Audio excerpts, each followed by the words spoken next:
ಆನೇಕಲ್ ತಾಲೂಕಿನ ಸೂರ್ಯನಗರ 2ನೇ ಹಂತದಲ್ಲಿ ಕಳೆದ 2 ವರ್ಷಗಳ ಹಿಂದೆ ಕರ್ನಾಟಕ ರಾಜ್ಯ ಮಾಲಿನ್ಯ ನಿಯಂತ್ರಣ ಮಂಡಳಿಯ ನೂತನ ಕಚೇರಿಯನ್ನು ಸುಮಾರು 5 ಕೋಟಿಗೂ ಹೆಚ್ಚು ಹಣದಲ್ಲಿ ಪ್ರಕೃತಿ ಭವನವನ್ನು ನಿರ್ಮಿಸಿದ್ದಾರೆ. ಆದರೆ ಈ ಕಚೇರಿಯಲ್ಲಿ ಅಧಿಕಾರಿಗಳು ಕೆಲಸ ನಿರ್ವಹಿಸದ ಹಿನ್ನೆಲೆಯಲ್ಲಿ ಕಚೇರಿ ತುಂಬಾ ಬರೀ ಧೂಳು ತುಂಬಿದೆ. ಜೊತೆಗೆ ಭೂತ ಬಂಗಲೆ ರೀತಿಯಲ್ಲಿ ವಾತಾವರಣ ನಿರ್ಮಾಣವಾಗುತ್ತಿದೆ ಎಂದು ಆರೋಪಿಸಿ ಇಂದು ಭಾರತೀಯ ಕಿಸಾನ್ ಸಂಘದ ಪದಾಧಿಕಾರಿಗಳು ಮತ್ತು ಕರುನಾಡು ರೈತ ಗೋಪಾಲಕರ ಸಂಘದ ಸದಸ್ಯರು ಕರ್ನಾಟಕ ರಾಜ್ಯ ಮಾಲಿನ್ಯ ನಿಯಂತ್ರಣ ಮಂಡಳಿಯ ನೂತನ ಕಚೇರಿಯ ಬಳಿಯಲ್ಲಿ ಕೆಲ ಕಾಲ ಪ್ರತಿಭಟನೆ ನಡೆಸಿದರು. ಇನ್ನು ಕರ್ನಾಟಕ ರಾಜ್ಯ ಮಾಲಿನ್ಯ ನಿಯಂತ್ರಣ ಮಂಡಳಿಯ ಅಧಿಕಾರಿಗಳು ತಾಲೂಕಿನಲ್ಲಿ ಪ್ರಾಮಾಣಿಕವಾಗಿ ಕೆಲಸ ನಿರ್ವಹಿಸದ ಹಿನ್ನೆಲೆಯಲ್ಲಿ ಇವತ್ತಿನ ದಿನಗಳಲ್ಲಿ ಆನೇಕಲ್ ತಾಲೂಕಿನಲ್ಲಿರುವ ಕೆರೆಗಳೆಲ್ಲ ಮಲಿನವಾಗುತ್ತಿವೆ. ಜೊತೆಗೆ ಕಾರ್ಖಾನೆಗಳಿಂದ ರಾಜಾರೋಷವಾಗಿ ಕಲುಷಿತ ನೀರನ್ನು ಕೆರೆಗಳಿಗೆ ಬಿಡುತ್ತಿದ್ದಾರೆ. ಜೊತೆಗೆ ಪರಿಸರ ಮಾಲಿನ್ಯವಾಗುತ್ತಿದೆ ಎಂದರು. ಕೂಡಲೇ ರಾಜ್ಯ ಸರ್ಕಾರ ಸೂರ್ಯನಗರ 2ನೇ ಹಂತದಲ್ಲಿರುವ ಕರ್ನಾಟಕ ರಾಜ್ಯ ಮಾಲಿನ್ಯ ನಿಯಂತ್ರಣ ಮಂಡಳಿಯ ಕಚೇರಿಯನ್ನು ಪ್ರಾರಂಭ ಮಾಡಿ ಅಧಿಕಾರಿಗಳು ಇಲ್ಲಿಯೇ ಕೆಲಸ ನಿರ್ವಹಿಸುವಂತೆ ಕ್ರಮ ಕೈಗೊಳ್ಳಬೇಕು. ಇಲ್ಲವಾದಲ್ಲಿ ಮುಂದಿನ ದಿನಗಳಲ್ಲಿ ರಾಜ್ಯ ಸರ್ಕಾರದ ವಿರುದ್ಧ ಬೃಹತ್ ಹೋರಾಟವನ್ನು ಮಾಡಲಾಗುವುದು ಎಂದು ಭಾರತೀಯ ಕಿಸಾನ್ ಸಂಘದ ಪದಾಧಿಕಾರಿಗಳು ಮತ್ತು ಕರುನಾಡ ರೈತ ಗೋಪಾಲಕರ ಸಂಘದ ಸದಸ್ಯರು ಸುದ್ದಿಗೋಷ್ಠಿಯಲ್ಲಿ ತಿಳಿಸಿದರು. ನಾವು ಕರೆದಿರೋವಂಥ ಮುಖ್ಯ ಉದ್ದೇಶ ಒಂದು ಪತ್ರಿಕಾ ಪ್ರಕಟಣೆ ಕೊಡೋಣ ಅಂತ. ಕಾರಣ ಏನು ಅಂದರೆ ಇಡೀ ಸಮಾಜ ತುಂಬ ಒಂದು ಕೆಟ್ಟ ಪರಿಸ್ಥಿತಿಯಲ್ಲಿದೆ.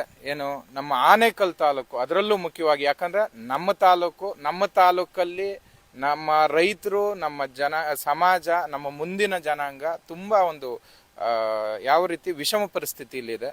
ಕಾರಣ ಏನು ಅಂದರೆ ನಿಮಗೆ ಈ ಹಿಂದೆ ನಾವು ನೀರಿಗಾಗಿ ನಡಿಗೆ ಅನ್ನುವಂಥ ಒಂದು ಕಾರ್ಯಕ್ರಮ ಮಾಡಿರ್ತೇವೆ. ಆ ಒಂದು ಕಾರ್ಯಕ್ರಮದಲ್ಲಿ ನಿಮಗೆ ಗೊತ್ತಾಯಿತು ಯಾವ ರೀತಿ ನಮ್ಮ ಕೆರೆಗಳು ಸಂಪೂರ್ಣವಾಗಿ ಕೆರೆಗಳಾಗಿ ಉಳಿದ ನೀರಿನ ಕೊಳಚೆ ನೀರಿನ ಗುಂಡೆಗಳಾಗಿದ್ದಾವೆ. ಮುತ್ತಾನಲ್ಲೂರು ರಾಮಾನಿ ಕೆರೆ ಆಗ್ಬೋದು, ಚಂದಾಪುರ ಕೆರೆ ಆಗ್ಬೋದು, ಅದಕ್ಕೆ ಮುಂಚೆ ಬಿದಿರುಗುಪ್ಪೆ ಕೆರೆ ಆಗ್ಬೋದು, ಅದಕ್ಕಿಂತಲೂ ಮುಂಚೆ ಎನ್ನಾಗರ ಕೆರೆ, ಎಲ್ಲ ಕೆರೆಗಳು ನಮ್ಮ ತಾಲೂಕಿನ 90% ಕೆರೆಗಳು ಸಂಪೂರ್ಣವಾಗಿ ಮಲಿನವಾಗಿದ್ದಾವೆ. ಅದು ಯಾವುದೇ ರೀತಿಯಲ್ಲೂ ಬಳಕೆಗೆ ಯೋಗ್ಯವಲ್ಲ. ಇದಕ್ಕೆಲ್ಲದಕ್ಕೂ ಕಾರಣ STPಗಳಿಲ್ಲದೆ ಇರುವಂತ ಲೇಔಟ್ಗಳು ಅಥವಾ ಗ್ರಾಮಗಳು. ಅದಕ್ಕಿಂತಲೂ ಮುಖ್ಯವಾದ ಕಾರಣ ಕಾರ್ಖಾನೆಗಳು ಕಲುಷಿತವಾಗಿರುವಂತ ನೀರನ್ನ ನೇರವಾಗಿ ನೀರಿನ ಮೂಲಗಳಿಗೆ ಬಿಡ್ತಾ ಇರೋದು. ಇಷ್ಟೆಲ್ಲ ನಡೀತಾ ಇದ್ರೂ ಕೂಡ ನಮ್ಮ ಮಾಲಿನ್ಯ ನಿಯಂತ್ರಣ ಮಂಡಳಿಯ ಅಧಿಕಾರಿಗಳು ಯಾವುದೇ ರೀತಿ ಕ್ರಮ ಕೈಗೊಳ್ತಾ ಇಲ್ಲ. ನಾವು ಕೇಳ್ತಾ ಇರೋದು ಅದಕ್ಕೆ ಇನ್ನೊಂದು ಪ್ರಾಜೆಕ್ಟ್ ಬರ್ತಾ ಇದೆ, ಅದಕ್ಕೆ 100 ಕೋಟಿ ಖರ್ಚು ಮಾಡ್ತಾ ಇದ್ದಾರೆ ಗೌರ್ಮೆಂಟ್, 200 ಕೋಟಿ ಖರ್ಚು ಮಾಡ್ತಾ ಇದ್ದಾರೆ, 300. ಅದೆಲ್ಲ ಸ್ವಾಮಿ, ಮೂಲ ತೊಂದರೆ ಆಗ್ತಾ ಇದೆ. ಕಾರ್ಖಾನೆಗಳಲ್ಲಿ ETP ಇಟ್ಕೊಂಡು ನೀರನ್ನ ಸಂಸ್ಕರಣೆ ಮಾಡಿ ಅದನ್ನ ಪುನರ್ಬಳಕೆ ಮಾಡಬೇಕು. ಆ ಕೆಲಸ ಮಾಡ್ತಾ ಇಲ್ಲ ನೀವು. ಅಥವಾ ಒಂದು ಅಪಾರ್ಟ್ಮೆಂಟ್ ಆಗ್ಬೋದು, ಒಂದು ಲೇಔಟ್ ಆಗ್ಬೋದು, STPಗಳಿರ್ಬೇಕು, ಅದನ್ನ ಸರಿಯಾದ ರೀತಿಯಲ್ಲಿ ಪುನರ್ಬಳಕೆ ಆಗ್ಬೇಕು ಅನ್ನೋ ಉದ್ದೇಶ ನಮ್ದು. ಅದಕ್ಕೋಸ್ಕರ ಅದನ್ನ ನಾವು ಪ್ರಶ್ನೆ ಮಾಡ್ತೀವಿ ಅನ್ಬಿಟ್ಟು ಇದೇ ಪರಿಸರ ಪ್ರಕೃತಿ ಭವನ ದೊಡ್ಡದೊಂದು ಬಿಲ್ಡಿಂಗ್ ಕಟ್ಟಿದ್ದಾರೆ. ನಮ್ಮ ಸಾರ್ವಜನಿಕ ತೆರಿಗೆ ಹಣದಿಂದ ಕಟ್ಟಿರುವಂತದ್ದು ಪರಿಸರ ಮಾಲಿನ್ಯ ನಿಯಂತ್ರಣ ಮಂಡಳಿ ಒಂದು ಬಿಲ್ಡಿಂಗ್. ಇದು ನಮ್ಮ ಆನೇಕಲ್ ತಾಲೂಕಿಗೆ ಮತ್ತೆ ಇದು ಸರ್ಜಾಪುರ ಮತ್ತೆ ಬೊಮ್ಮನಹಳ್ಳಿ ಬೆಂಗಳೂರು ಸೌತ್ಗೆ ಒಟ್ಟು ಟೋಟಲ್ ಆಗಿ ಇಷ್ಟು ದೊಡ್ಡ ಭವ್ಯ ಬಂಗಲೆ ಕಟ್ಟಿದ್ದಾರೆ. ಸುಮಾರು 2 ವರ್ಷಕ್ಕೂ ಮೇಲೆ ಆಗಿದೆ. ಈ ಒಂದು ಬಂಗಲೆನ ಇಲ್ಲಿ ತನಕ ಬಳಸ್ತಾ ಇಲ್ಲ. ಕೊನೆ ಸ್ಟಾರ್ಟಿಂಗ್ ಅಲ್ಲಿ ಮಾತ್ರ ಇನಾಗ್ರೇಟ್ ಆದಾಗ ಮಾತ್ರ ಸುಮಾರು 1 ತಿಂಗಳು ಮಾತ್ರ ಇಲ್ಲಿ ಅಧಿಕಾರಿಗಳು ಯಾರೋ ಬೆರಳೆಣಿಕೆ ಒಬ್ರೋ ಇಬ್ರೋ ಕೆಲಸ ಮಾಡ್ತಾ ಇದ್ರು. ನಂತರದ ದಿನಗಳಲ್ಲಿ ಯಾವೊಬ್ಬ ಅಧಿಕಾರಿ ಈ ಕಡೆ ತಿರುಗಿ ನೋಡ್ತಾ ಇಲ್ಲ. ಎಷ್ಟು ಸುಮಾರು 8-10 ಕೋಟಿ ಖರ್ಚು ಮಾಡಿ ಸುಮಾರು KHB ಇಂದ CS ಸೈಟ್ ಅಲಾಟ್ ಮಾಡಿಸ್ಕೊಂಡು ಇಷ್ಟೆಲ್ಲ ಮಾಡಿ ನೀವು ಇಷ್ಟು ಬಿಲ್ಡಿಂಗ್ ಕಟ್ಟಿರೋದು ಯಾವ ಕಾರಣಕ್ಕೋಸ್ಕರ, ಯಾವ ಪುರುಷಾರ್ಥಕ್ಕೋಸ್ಕರ? ಇಷ್ಟು ಬಿಲ್ಡಿಂಗ್ ಕಟ್ಟಿ ಇಷ್ಟೆಲ್ಲ ಅಧಿಕಾರಿಗಳಿಗೆ ಎಷ್ಟೋ ಬೇಕಾಗಿರುವಂತ ಎಲ್ಲಾ ಸವಲತ್ತುಗಳು ಈ ಒಂದು ಕಟ್ಟಡದಲ್ಲಿದ್ದಾವೆ, ಬಂಗಲೆಯಲ್ಲಿದ್ದಾವೆ. ಆದರೆ ಈ ಅಧಿಕಾರಿಗಳು ಅವ್ರದ್ದೇನು ಕೇಂದ್ರ ಕಚೇರಿ ಬೆಂಗಳೂರಲ್ಲಿದೆ, ಅಲ್ಲೇ ಇದ್ದಾರೆ, ಪ್ರತಿಯೊಬ್ರು ಅಲ್ಲೇ ಇದ್ರೆ, ನಿಸರ್ಗ ಭವನದಲ್ಲೇ ಇದ್ರೆ ಈ ಕಟ್ಟಡ ಏನಕ್ಕೆ ಕಟ್ಟಿದ್ರು? ಮೊದಲನೇದು ಅವರ ಕಾರ್ಯ ಇದು ಎಲ್ಲಿರುವಂಥದ್ದು, ಕೇಂದ್ರ ಸ್ಥಾನ ಎಲ್ಲಿರುವಂಥದ್ದು, ಇಲ್ಲಿನ ಏನು ಅಧಿಕಾರಿಗಳು ಕೇಂದ್ರ ಸ್ಥಾನ ಆನೇಕಲ್ ತಾಲೂಕಲ್ಲಿ ಇರಬೇಕು. ಆನೇಕಲ್ ತಾಲೂಕಲ್ಲಿ ಕೆಲಸ ಮಾಡದೆ ನೀವು ಹೋಗ್ಬಿಟ್ಟು ನಿಸರ್ಗ ಭವನದಲ್ಲೇ ಪ್ರತಿ ದಿವಸ ಇದ್ದು ಅಲ್ಲಿಂದ ಇಲ್ಲಿಗೆ 120 ಕಿಲೋಮೀಟರ್ 150 ಕಿಲೋಮೀಟರ್ ಸರ್ಕಾರಿ ಇದು ವಾಹನಗಳು ಬಳಸ್ಕೊಳ್ಳೋದು. ಅವ್ರು ಏನು ನಮ್ಮ ಸ್ನೇಹಿತರು ತಗೊಂಡಿದ್ದಾರೆ, ನಮ್ಮ ಪದಾಧಿಕಾರಿಗಳು ಸಹ ಕಾರ್ಯದರ್ಶಿ ಅವ್ರು ತಗೊಂಡಿದ್ದಾರೆ. ಅವರು ಏನು ಟ್ರಾವೆಲಿಂಗ್ ಡಿಸ್ಟೆನ್ಸ್ 120 ಕಿಲೋಮೀಟರ್ 130 ಕಿಲೋಮೀಟರ್ ಬರೀತಾ ಇದ್ದಾರೆ. ಆಮೇಲೆ ಯಾವುದೇ ಸಾರ್ವಜನಿಕರಿಗೆ ಅವರು ಲಭ್ಯ ಇರೋದಿಲ್ಲ. ಯಾವುದೇ ಒಂದು ಪತ್ರ ಬರೆದಾಗ ಅದಕ್ಕೆ ಉತ್ತರ ಸಿಗೋದಿಲ್ಲ, ಸರಿಯಾದ ರೀತಿಯಲ್ಲಿ ಕ್ರಮ ಕೈಗೊಳ್ಳೋದಿಲ್ಲ, ಏನು ಕೆಲಸ ಆಗ್ತಾ ಇಲ್ಲ. ಆದರೆ ಅವ್ರ ಉದ್ದೇಶ ಏನು ಅಂದ್ರೆ ಇಲ್ಲಿದ್ರೆ ಎಲ್ಲ ಸಾರ್ವಜನಿಕರು ಬರ್ತಾರೆ, ಪ್ರಶ್ನೆ ಮಾಡ್ತಾರೆ, ಇಲ್ಲಿ ಆಗ್ತಾ ಇರುವಂತ ತೊಂದರೆಗಳು ಹೇಳ್ತಾರೆ. ಸೊ ಇವ್ರಿಗೇನು ಮಾನವೀಯತೆ ಇಲ್ವಾ? ಏನು ನಮ್ಮ ತೆರಿಗೆ ಹಣದಲ್ಲಿ ಎಲ್ಲಾ ಸವಲತ್ತುಗಳು ಪಡ್ಕೊಂಡು ಇವರ ಸ್ವಾರ್ಥಕ್ಕೋಸ್ಕರ ಕಾರ್ಖಾನೆಗಳವರು ಎಗ್ಗಿಲ್ದೆ ನೀರು ಬಿಡ್ತಾ ಇದ್ರು, ಕಣ್ಮುಚ್ಕೊಂಡು ನೋಡ್ಕೊಂಡಿದ್ದಾರೆ. ಆದ್ರೆ ನಮ್ಮ ಒಂದೇ ಒಂದು ಕಳಕಳಿ ಏನು ಅಂದ್ರೆ ಇಷ್ಟೆಲ್ಲ ಏನು ಸಾರ್ವಜನಿಕರ ದುಡ್ಡನ್ನ ಹಾಳು ಮಾಡ್ತಾ ಇದಾರಲ್ಲ, ಇಷ್ಟು ಕಟ್ಟಡ ಕಟ್ಟಿದ್ದಾರೆ ಸ್ವಾಮಿ, ನಮ್ಮ ತೆರಿಗೆ ಹಣದಲ್ಲಿ ಕಟ್ಟಿದ್ದಾರೆ. ನಿಮ್ಮ ಜವಾಬ್ದಾರಿ ಇದು. ನಿಮ್ಮ ಈ ಇಲಾಖೆಯಲ್ಲಿ ಕೆಲಸ ಮಾಡ್ತಾ ಇದ್ದೀರಾ, ಬನ್ನಿ, ನಿಮ್ಗೊಂದು ಅಧಿಕಾರ ಅನ್ನೋದು ಇರ್ತದೆ, ಆ ಅಧಿಕಾರನ ಬಳಸ್ಕೊಳ್ಳಿ. ಏನು ಕಾರ್ಖಾನೆಗಳವ್ರು ಮಾಡ್ತಾ ಇರೋಂಥ ತಪ್ಪನ್ನ ಸರಿ ಮಾಡಿ, ಕಾರ್ಖಾನೆಗಳು ಯಾರು ತಪ್ಪು ಮಾಡ್ತಾ ಇದ್ದಾರೋ ಆ ಸಂಸ್ಕರಣೆ ಮಾಡದೇ ಇರುವಂತ ಅವ್ರಿಗೆ ಸರಿಯಾದ ರೀತಿಯಲ್ಲಿ ಕಾನೂನು ರೀತಿಯಲ್ಲಿ ಕ್ರಮ ಕೈಗೊಂಡು ಕಾರ್ಖಾನೆಗಳಿಗೆ ಬುದ್ಧಿ ಕಲಿಸಿ, ಅದೇ ರೀತಿ ಯಾವುದೇ ಅಪಾರ್ಟ್ಮೆಂಟ್ ಆಗ್ಬೋದು, ಲೇಔಟ್ ಆಗ್ಬೋದು, ಅಥವಾ ಗ್ರಾಮಗಳಲ್ಲಿನ ಏನು ಸ್ಯಾನಿಟರಿ ಸಿಸ್ಟಮ್ ಎಲ್ಲಾನು ಬದಲಾವಣೆ ಮಾಡಿ ಮುಂದಿನ ದಿನಗಳಲ್ಲಿ ಮುಂದಿನ ಜನಾಂಗಕ್ಕೆ ಒಳ್ಳೆ ರೀತಿಯ ನೀರು ಸಿಗುವಂಥದ್ದಾಗ್ಲಿ. ಇಲ್ಲವಾದ್ರೆ ಮುಂದಿನ ಜನಾಂಗ ಸಂಪೂರ್ಣವಾಗಿ ಏನು ಕಾಯಿಲೆಗಳಿಂದ ತುಂಬಿಕೊಳ್ತಾರೆ. ಅಷ್ಟೇ ಅಲ್ಲದೆ ನೀವು ಮಾಡ್ತಾ ಇರೋ ತಪ್ಪಿಂದ ಇಷ್ಟು ದೊಡ್ಡ ಭವ್ಯ ಬಂಗ್ಲೆ ಕಟ್ಟೋದಕ್ಕೆ ನಮ್ಮ ತೆರಿಗೆ ಹಣ ಹಾಳು ಮಾಡಿದ್ದೀರಲ್ವಾ? ಅಷ್ಟೇ ಅಲ್ಲದೆ ಅವ್ರು ಏನು ಸಂಚಾರಕ್ಕೆ ಎಷ್ಟೋ ದುಡ್ಡು ವೆಚ್ಚ ಮಾಡ್ತಾ ಇದ್ದೀರಾ, ಜೊತೆಗೆ ಸರಿಯಾದ ಟೈಮ್ ಸರಿಯಾಗಿ ಕೆಲ್ಸಕ್ಕೆ ಬರ್ತಾ ಇಲ್ಲ ನೀವು. ಇಷ್ಟೆಲ್ಲ ತೊಂದರೆಗಳಿದೆ, ಇದಕ್ಕೆ ಪರಿಹಾರ ಮಾಡಿಕೊಡ್ಬೇಕು. ನಮ್ಮ ಏನು ಜನಪ್ರತಿನಿಧಿಗಳು ಅನ್ಕೊಂಡವ್ರು ಇದ್ದಾರೆ, 3 ಜನ ಶಾಸಕರು ಈ ಒಂದು ವ್ಯಾಪ್ತಿಗೆ ಬರುವಂತವ್ರು, 3 ಜನ ಕೆಳಮನೆ ಶಾಸಕರು, ಮೇಲ್ಮನೆ ಏನು ವಿಧಾನ ಪರಿಷತ್ ಸದಸ್ಯರು 3 ಜನ ಇದ್ದಾರೆ. 6 ಜನನು ಯಾವುದೇ ಪ್ರಶ್ನೆ ಮಾಡ್ತಾ ಇಲ್ಲ, ಜೊತೆಗೆ ಲೋಕಸಭಾ ಸದಸ್ಯರು ಇದ್ದಾರೆ. ಯಾರು ಏನು ಇದ್ರ ಬಗ್ಗೆನೆ ತಲೆನೇ ಕೆಡಿಸ್ಕೊಳ್ತಾ ಇದ್ರೆ ಅಂದ್ರೆ ನಾವು ಏನಕ್ಕೆ ನಿಮ್ಮನ್ನ ಆಯ್ಕೆ ಮಾಡ್ಬೇಕು? ಅದು ಸಾರ್ವಜನಿಕರು ಮಾಡಿರೋ ಅಂತ ಪಾಪ ಆದ್ರೂ ಏನು? ಯಾಕೆ ಇಷ್ಟು ನಿಮ್ಮಲ್ಲಿ ಬೇಜವಾಬ್ದಾರಿತನ? ಸಾರ್ವಜನಿಕರಿಗೆ ಅವರ ಒಂದು ತೊಂದರೆಗಳನ್ನ ಪರಿಹಾರ ಮಾಡೋದಕ್ಕೋಸ್ಕರ ಅಲ್ವಾ ನಿಮ್ಮನ್ನ ಆಯ್ಕೆ ಮಾಡ್ಕೊಂಡಿರೋವಂಥದ್ದು? ನಿಮ್ಗೊಂದು ಜವಾಬ್ದಾರಿ ಇಲ್ವಾ? ಆಯ್ತು, ಶಾಸಕರಾಯ್ತು, ಆಮೇಲೆ ಅದ್ರ ಜೊತೆಗೆ ಮಾಲಿನ್ಯ ನಿಯಂತ್ರಣ ಮಂಡಳಿಗೆ ಅಧ್ಯಕ್ಷರನ್ನ ಅಂತ ಆಯ್ಕೆ ಮಾಡ್ಕೊಂಡಿದ್ದಾರೆ ಸರ್ಕಾರದಿಂದ, ಅವರು ಯಾವುದೇ ಕ್ರಮ ಇಲ್ಲ. ಚೇರ್ಮನ್ ಅಂತಿದ್ದಾರೆ, ಅವ್ರದ್ದು ಯಾವುದೇ ಕ್ರಮ ಇಲ್ಲ. ಇನ್ನೇನಕ್ಕೆ ಇದೊಂದು ಮಾಲಿನ್ಯ ನಿಯಂತ್ರಣ ಮಂಡಳಿ ಅನ್ನೋಂಥದ್ದಿರೋದು? ಆ ಒಂದು ನಮಗೆ ಇದೆಲ್ಲ ಪ್ರಶ್ನೆಗಳೇ ಮೂಡ್ತಾ ಇದಾವೆ. ಯಾಕಂದ್ರೆ ಬರೀ ಅವ್ಯವಸ್ಥೆನೇ ಇರುವಂತದ್ದು. ಆ ಒಂದು ಕಾರಣಕ್ಕೋಸ್ಕರ ದಯಮಾಡಿ ಮಾಧ್ಯಮ ಮಿತ್ರರು ಇದನ್ನ ಗಂಭೀರವಾಗಿ, ಯಾಕಂದ್ರೆ ನಿಮ್ಮ ಮತ್ತೆ ನಮ್ಮ ಮುಂದಿನ ಜನಾಂಗದ ಒಂದು ಗಂಭೀರ ಸಮಸ್ಯೆ ಸ್ವಾಮಿ ಇದು. ಯಾಕಂದ್ರೆ ಬೇರೆ ಯಾವ್ಯಾವ್ದೋ ಇರ್ಬೋದು, ಭ್ರಷ್ಟಾಚಾರ ಅನ್ನುವಂಥದ್ದು ಈ ಇದ್ರಲ್ಲಾದ್ರೆ ಖಂಡಿತವಾಗ್ಲಿ ನಮ್ಮ ಮುಂದಿನ ಜನಾಂಗ ಆಸ್ಪತ್ರೆಯಲ್ಲೇ ಕಳಿಬೇಕಾಗ್ತದೆ, ಅವ್ರಿಗೆ ಮನೆಗಳು ಬೇಕಾಗಲ್ಲ, ಬರೀ ಆಸ್ಪತ್ರೆಯಲ್ಲೇ ಅವ್ರ ಜೀವನ ಕಳಿಬೇಕಾಗ್ತದೆ. ಅಂತ ಪರಿಸ್ಥಿತಿ ನಾವು ಕೊಡೋದು ಬೇಡ. ಅವ್ರಿಗೂ ಒಂದು ಶುದ್ಧ ಪರಿಸರ ಕೊಡೋಣ. ಯಾಕಂದ್ರೆ ನಮ್ಮ ತಂದೆ ತಾತಂದಿರು ಅವ್ರಿಗೆ ನಮ್ಗೇನೋ ಒಂದು ಮಟ್ಟಕ್ಕೆ ಶುದ್ಧ ಪರಿಸರ ಕೊಟ್ಟಿದ್ರು, ನಾವು ಅವ್ರಿಗೆ ಅದನ್ನ ಕೊಡೋಣ. ಎಷ್ಟು ದುಡ್ಡು ಕೊಟ್ಟರು ನಿಜವಾಗ್ಲೂ ನಾವು ಏನು ಅವ್ರಿಗೇನೂ ಕೊಡ್ಲಿಕ್ಕಾಗಲ್ಲ, ಎಷ್ಟು ವಿದ್ಯಾಭ್ಯಾಸ ಕೊಟ್ಟರು ಏನೂ ಆಗಲ್ಲ, ಎಷ್ಟು ಕೋಟಿ ಆಸ್ತಿ ಕೊಟ್ಟರು ಏನೂ ಪ್ರಯೋಜನ ಇಲ್ಲ. ಆದ್ರೆ ಇದು ಒಂದನ್ನ ಮಾಡೋಣ. ಆ ಒಂದು ಅಧಿಕಾರಿಗಳು, ಮಾಲಿನ್ಯ ನಿಯಂತ್ರಣ ಮಂಡಳಿ ಅಧಿಕಾರಿಗಳು ಇಲ್ಲಿಗೆ ಬರುವಂತದ್ದಾಗಬೇಕು. ಆಮೇಲೆ ಸರಿಯಾದ ರೀತಿಯಲ್ಲಿ ಕಾನೂನು ರೀತಿಯಲ್ಲಿ ಕೆಲಸ ಮಾಡುವಂಥದ್ದಾಗಬೇಕು. ಎಲ್ಲ ಕಾರ್ಖಾನೆಗಳು ಸರಿಯಾದ ರೀತಿಯಲ್ಲಿ ನಿಯಮ ಉಲ್ಲಂಘನೆ ಮಾಡದೆ ಸರಿಯಾದ ರೀತಿಯಲ್ಲಿ ಕೆಲಸ ಮಾಡಿ ನೀರಿನ ಪುನರ್ಬಳಕೆ ಮಾಡ್ಕೊಳ್ಳೋಂಥದ್ದಾಗಬೇಕು. ಗಾಳಿ ಶುದ್ಧವಾದ ಗಾಳಿ ಬೇಕು, ಮಣ್ಣು ಶುದ್ಧವಾದ ಮಣ್ಣು ಬೇಕು. ಇದು ನಮ್ಮ ಬೇಡಿಕೆ. ಸರ್ಕಾರ ಅಧಿಕಾರಿಗಳು ಏನೇ ಸದನದಲ್ಲಿ ಇದು ಚರ್ಚೆ ಆಗ್ಬೇಕು. ಇದು ಮಾಧ್ಯಮದವ್ರನ್ನ ಯಾರೆಲ್ಲ ಸರ್ಕಾರದ ಶಾಸಕಾಂಗದ ವ್ಯವಸ್ಥೆಯಲ್ಲಿದ್ದಾರೆ ಅವ್ರ ಕಿವಿಗೆ ಬೀಳುವಂತ ಕೆಲಸ ನೀವು ಮಾಧ್ಯಮ ಮಿತ್ರರನ್ನ ಮಾಡಬೇಕು. ಯಾಕಂದ್ರೆ ಸರ್ಕಾರ ಇದನ್ನ ಗಂಭೀರವಾಗಿ ತಗೊಂಡು ಇಷ್ಟು ದುಂದುವೆಚ್ಚ ಆಗಿದೆಯಲ್ಲ, ಇದಕ್ಕೆ ಏನು ಆಮೇಲೆ ಇದರಿಂದ ಯಾವುದೇ ಉಪಯೋಗ ಆಗಿಲ್ಲ. ಆಮೇಲೆ ಅಧಿಕಾರಿಗಳು ಯಾವುದೇ ರೀತಿ ಕೆಲಸ ಮಾಡ್ತಾ ಇಲ್ಲ. ಅದನ್ನ ಗಂಭೀರವಾಗಿ ತಗೊಂಡು ಕಾನೂನು ರೀತಿಯಲ್ಲಿ ಏನೆಲ್ಲ ಆಗ್ತದೆ ಕಠಿಣವಾದ ಕ್ರಮ ತಗೊಳ್ಳೇಬೇಕು. ಆಮೇಲೆ ಇದರ ಒಂದು ಔಟ್ಪುಟ್ ಅನ್ನುವಂಥದ್ದು ಬರಲೇಬೇಕು. ಸಾರ್ವಜನಿಕರು ನೆಮ್ಮದಿಯ ಜೀವನ. ಈಗಾಗಲೇ ರೈತರು ಸಾಕಷ್ಟು ಹೋರಾಟ ಮಾಡ್ತಾರೆ ಕೂಡ ಸರ್ಕಾರ ಅದ್ರ ಕಡೆ ರೈತರ ಕಡೆ ಗಮನ ಕೊಡುವಂಥದ್ದು. ಅದ್ರ ಬಗ್ಗೆ ನಿಮ್ಮ ಕಿಸಾನ್ ಏನು ಮುಂದೆ ದಾರಿ? ಖಂಡಿತವಾಗ್ಲೂ ಕಾನೂನು ಇದ್ರ ಜೊತೆಗೆ ಹೋರಾಟ ನಡೀತಾ ಇದೆ ಹಗಲು ರಾತ್ರಿ. ಪಾಪ ಹೆಣ್ಮಕ್ಳು, ಗಂಡಸರು, ಮಕ್ಕಳು, ವಿದ್ಯಾರ್ಥಿರು ಅನ್ನುವಂಥದ್ದೇ ಅಲ್ಲದೆ ಅದು ಏನು ನೇರ ಹೋರಾಟ ನಡೀತದೆ. ಅದ್ರ ಜೊತೆ ಕಾನೂನು ಹೋರಾಟನೂ ಶುರುವಾಗಿದೆ. ಅದು ತುಂಬಾ ಗಂಭೀರವಾಗಿ ಹೋಗ್ತದೆ. ಖಂಡಿತವಾಗ್ಲೂ ಗೆಲ್ತಾರೆ. ಯಾಕಂದ್ರೆ ಖಂಡಿತವಾಗ್ಲೂ ಇದಕ್ಕೆ ಬಹಳಷ್ಟು ಇದಿದೆ. ಯಾಕಂದ್ರೆ ಇರೋಂತ ಕಾರ್ಖಾನೆಗಳಿಂದ ಬರುವಂತ ಏನು ಮಲಿನತೆ ಇದನ್ನೇ ಅವರು ಸರಿ ಮಾಡಕ್ ಆಗದೆ ಇರೋಂಥದ್ದು. ಇನ್ನಷ್ಟು ಬಂದ್ರೆ ಇವ್ರಿಗೇನು ಇಷ್ಟು ಜನಸಂಖ್ಯೆ ಬಂದ್ರೆ ಇಷ್ಟು ಜನಕ್ಕೆ ನೀರ್ ಎಲ್ಲಿಂದ ಕೊಡ್ತೀರಾ ಸ್ವಾಮಿ? ಇಷ್ಟು ಮರಗಳನ್ನ ಹಾಳು ಮಾಡಿದ್ರೆ ಗಾಳಿಯಿಂದ ಎಲ್ಲಿ ಕೊಡ್ತೀರಾ ಸ್ವಾಮಿ? ಗಾಳಿ ಎಲ್ಲಿಂದ ಬರುತ್ತೆ? ನೀರು ಬಂದ್ರೆ ಕೆರೆಗಳಿಗೆ ನೀರ್ ಎಲ್ಲಿಂದ ಬಂದು ತುಂಬಿಕೊಳ್ತೈತೆ? ಎಲ್ಲಾ ರಾಜಕಾಲುವೆಗಳು ಮುಚ್ಚುತ್ತಾ ಇದ್ದೀರಾ ನೀವು.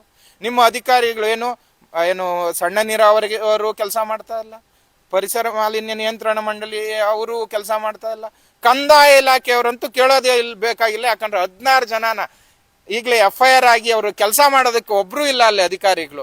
ಇಷ್ಟರ ಮಟ್ಟಿಗೆ ನಮ್ಮ ವ್ಯವಸ್ಥೆ ಹಾಳಾಗೋಗಿದೆ. ಇದ್ರ ಬಗ್ಗೆ ಏನು ನಮ್ಮ ಶಾಸಕಾಂಗ ವ್ಯವಸ್ಥೆ ಸರಿಯಾದ ರೀತಿಯಲ್ಲಿ ನಾವು ಹೌದು ನಿಮ್ಮಿಂದ ಆಯ್ಕೆ ಆಗಿದ್ದೀವಿ, ನಿಮ್ಗಾಗಿ ಕೆಲಸ ಮಾಡ್ತೀವಿ ಅನ್ನುವಂಥ ಬದ್ಧತೆ ತೋರಿಸ್ಬೇಕು. ಪಕ್ಷಾತೀತವಾಗಿ ಬದ್ಧತೆ ತೋರಿಸಿ ಹೌದು ಬದಲಾವಣೆ ಕರ್ನಾಟಕದಿಂದಾನೇ ಬದಲಾವಣೆ, ಆನೆಕಲ್ಲಿಂದಾನೇ ಬದಲಾವಣೆ, ಆನೆಕಲ್ಲಲ್ಲಿ ನಾವು ಶುದ್ಧ ಮಾಡ್ತೀವಿ, ಸಾರ್ವಜನಿಕರಿಗೋಸ್ಕರ ನಾವಿದ್ದೀವಿ ಅನ್ನುವಂಥದ್ದು ಈ ಪ್ರಜಾಪ್ರಭುತ್ವದಲ್ಲಿ ನೀವು ಆಯ್ಕೆ ಮಾಡಿದ್ದೀರಾ, ನಾವು ನಿಮ್ಗಾಗಿ ಕೆಲಸ ಮಾಡ್ತೀವಿ, ಒಳ್ಳೆ ಕೆಲಸ ಮಾಡ್ತೀವಿ ಅನ್ನುವಂಥದ್ದನ್ನ ಅವ್ರು ತೋರಿಸ್ಕೊಡ್ಬೇಕು. ಇಷ್ಟೇ ನಮ್ಮ ಕೋರಿಕೆ, ಬೇಡಿಕೆ. ಸರ್, ಎಲ್ರಿಗೂ ನಮಸ್ಕಾರ. ಸೊ ಇವತ್ತು ಏನು ಕಾರ್ಯಕ್ರಮ ಎಲ್ಲ ಆಯೋಜಿಸ್ಕೊಂಡಿದ್ದೀವಿ. ಸೊ ಇದು ಡಿಸೆಂಬರ್ 6ನೇ ತಾರೀಕು ನೀರಿದ್ದರೆ ನಾಳೆ ನೀರಿಗಾಗಿ ನಡಿಗೆ ಅಂತ ಒಂದು ಕಾರ್ಯಕ್ರಮ ಮಾಡಿದೆ ನಮ್ಮ ಸಂಘದ ವತಿಯಿಂದ. ಸೊ ಆಗ ಅದರಿಂದ ಅದರ ಮುಂದುವರೆದ ಭಾಗವಾಗಿ ಇದು ಮಾಡ್ತಾ ಇದ್ದೀವಿ. ಈಗ ಇಲ್ಲೇ ನೀವು ನೋಡಿದಿರ ಕಟ್ಟಡ ಎಷ್ಟು ದೊಡ್ಡದಾಗಿದೆ, ಎಷ್ಟು ಖರ್ಚಾಗಿದೆ. ನಮ್ಮ ಒತ್ತಾಯ ಇಷ್ಟೇ, ನೀವು ನಿಮ್ಮ ಜುಡಿಸ್ಟ್ರಿಕ್ಷನ್ ಅಲ್ಲಿ ಆಕ್ಚುಲಿ ಯಾವುದೇ ಸರ್ಕಾರಿ ಅಧಿಕಾರಿ ಆಗಲಿ ಅವರ ಒಂದು ಕೇಂದ್ರ ಸ್ಥಾನದಲ್ಲಿ ವಾಸ ಇರಬೇಕು ಅಂತಾರೆ. ಇಲ್ಲಿ ಕಚೇರಿನೇ ಇಲ್ಲ, ಅದು ಸಮಸ್ಯೆ. ಈಗ ನಾವು ಇಲ್ಲಿ ಏನು ಒತ್ತಾಯ ಮಾಡ್ತಾ ಇದೀವಿ ಅಂದ್ರೆ ಸೀನಿಯರ್ ಎನ್ವಿರಾನ್ಮೆಂಟಲ್ ಆಫೀಸರ್, ಹಿರಿಯ ಪರಿಸರ ಅಧಿಕಾರಿ ಬೆಂಗಳೂರು ದಕ್ಷಿಣ, ಇವ್ರ ಕೆಳಗಡೆ 3 ವಲಯ ಬರುತ್ತೆ. ಒಂದು ಸರ್ಜಾಪುರ, ಒಂದು ಆನೆಕಲ್ಲು, ಒಂದು ಬೊಮ್ಮನಹಳ್ಳಿ. ಸೊ ಆನೆಕಲ್ಲು ಮತ್ತೆ ಸರ್ಜಾಪುರ ಹಾಗೂ ಇವ್ರು ಯಾರು ಸೀನಿಯರ್ ಎನ್ವಿರಾನ್ಮೆಂಟಲ್ ಆಫೀಸರ್ ಇದ್ದಾರೆ ಅವ್ರ ಕಚೇರಿಗಳು ಇಲ್ಲಾಗ್ಲಿ, ಬೊಮ್ಮನಹಳ್ಳಿದು ಅವ್ರ ಜುಡಿಸ್ಟ್ರಿಕ್ಷನ್ ಅಲ್ಲಾಗ್ಲಿ, ಬೊಮ್ಮನಹಳ್ಳಿ ಜುಡಿಸ್ಟ್ರಿಕ್ಷನ್ ಅಲ್ಲಾಗ್ಲಿ. ಇವರು ಇಲ್ಲಿಗೆ ಬಂದಾಗ ಏನಾಗುತ್ತೆ ಅಂದ್ರೆ ಮೇನ್ ಬಂದ್ಬಿಟ್ಟು ಇಲ್ಲಿ ನಡೆಯುವಂತ ಏನು ಮಾಲಿನ್ಯ ಇದೆ ಅದನ್ನ ಇವರು ಡೇ ಟು ಡೇ ತಡೆಗಟ್ಟಬಹುದು.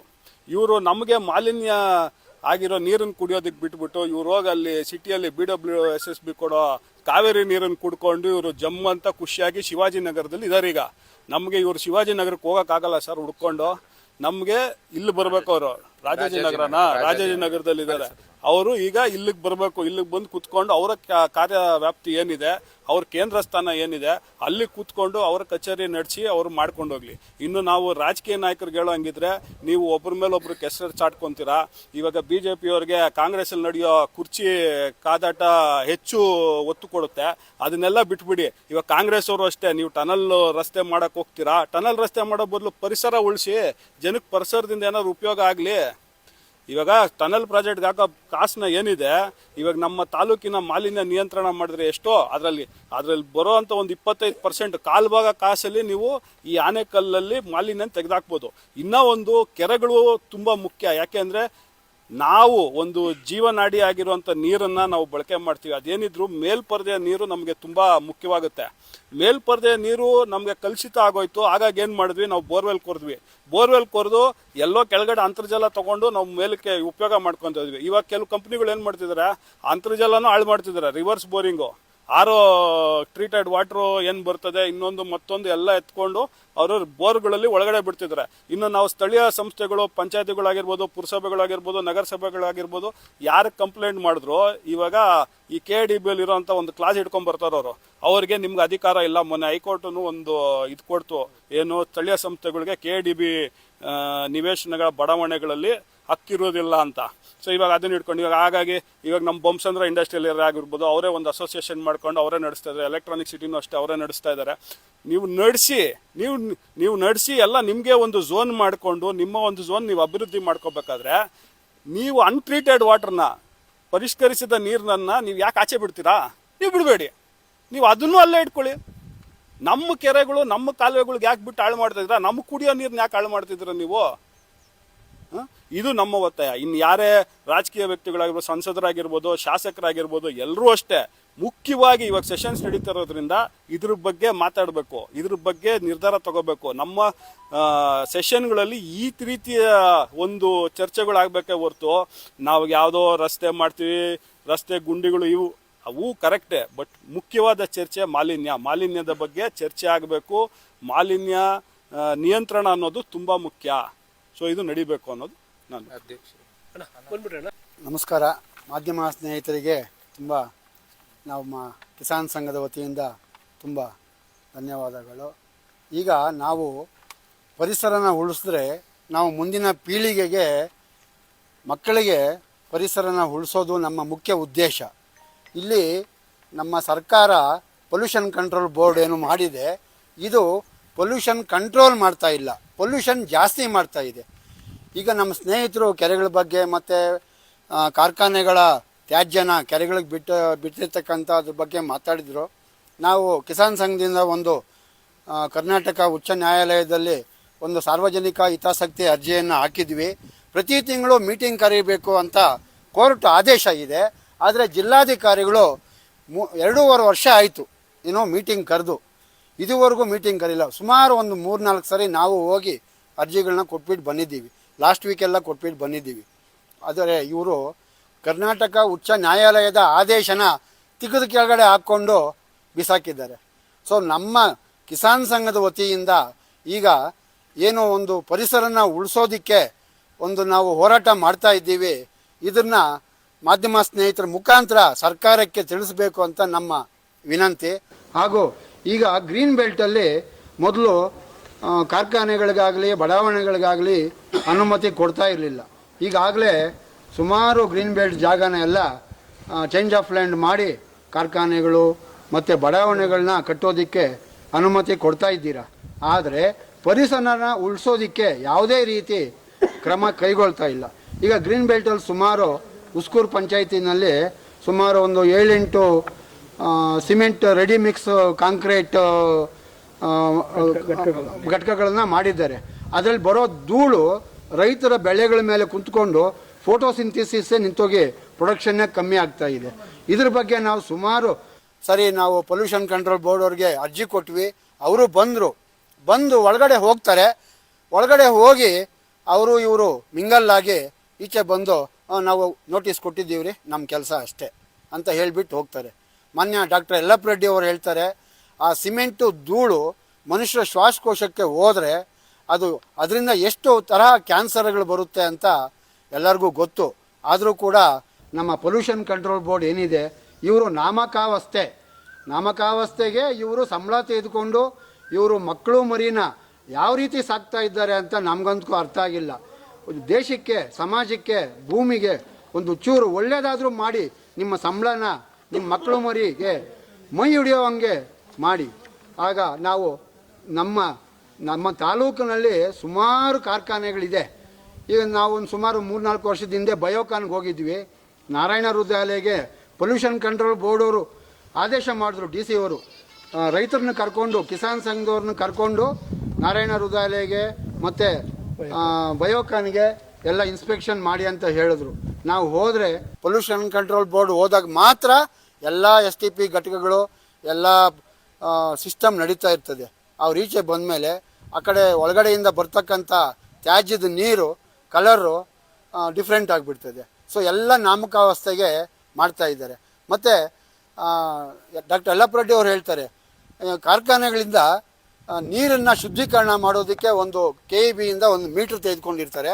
ಆ ಮೀಟ್ರದ್ದು ರೀಡಿಂಗ್ ಕೊಡಿ ಅಂತ ಕೇಳಿದ್ರು.